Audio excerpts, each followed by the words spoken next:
নই, আমরা পরিষ্কার করেই বলেছি। প্রধান উপদেষ্টা মহোদয় তিনি তার সুনির্দিষ্ট কোনো ডেডলাইন আমাদের দেননি।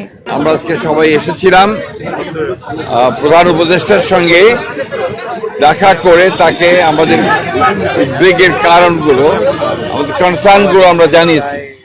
এবং প্রধান যে বিষয়টি ছিল সেটি হচ্ছে যে নির্বাচনের সুনির্দিষ্ট রোডম্যাপ, যেটা আমরা বেশ কিছু কাল থেকেই বলে আসছি, সেই বিষয়ে তাদের সঙ্গে কথা বলেছি।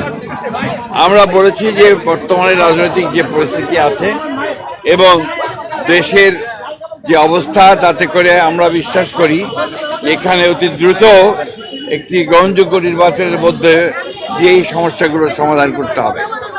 একই সঙ্গে চলমান যে সংস্কার কমিশনগুলো করা হয়েছে, উদ্যোগ নেওয়া হয়েছে সরকারের পক্ষ থেকে, আপনারা জানেন যে আমরা সেগুলোতে সম্পূর্ণভাবে সহযোগিতা করছি। এবং গত কয়েকদিন আগে আমাদের সেই সংস্কারের যে আমাদের মতামতগুলো আমরা দিয়েছি এবং আগামীকাল সম্ভবত আমাদের সঙ্গে বৈঠক আছে।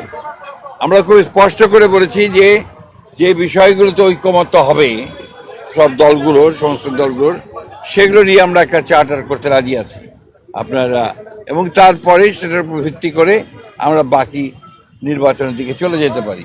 এবং বাকি সংস্কার যেগুলো আমরা একমত হব, সেটা আমরা অবশ্যই আমাদের রাজনৈতিক দলগুলো যা নির্বাচিত হয়ে আসবেন তারা সেগুলোকে বাস্তবায়িত করার ব্যবস্থা নেবেন।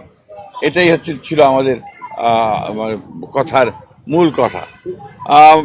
প্রধান উপদেষ্টা মহোদয় তিনি তার সুনির্দিষ্ট কোনো ডেডলাইন আমাদের দেননি। তিনি বলেছেন যে ডিসেম্বর থেকে জুনের মধ্যে তিনি নির্বাচন শেষ করতে চান। এই কথা তিনি আজকে আবার বলেছেন। আমরা একেবারেই সন্তুষ্ট নই, আমরা পরিষ্কার করেই বলেছি যে আমরা ডিসেম্বর কাট আউট টাইম, ডিসেম্বরের মধ্যে নির্বাচন যদি না হয় তাহলে দেশে যে রাজনৈতিক পরিস্থিতি, অর্থনৈতিক পরিস্থিতি এবং সামাজিক পরিস্থিতি সেটা আরও খারাপের দিকে যাবে। সেটা তখন নিয়ন্ত্রণ করা বেশ কঠিন হবে।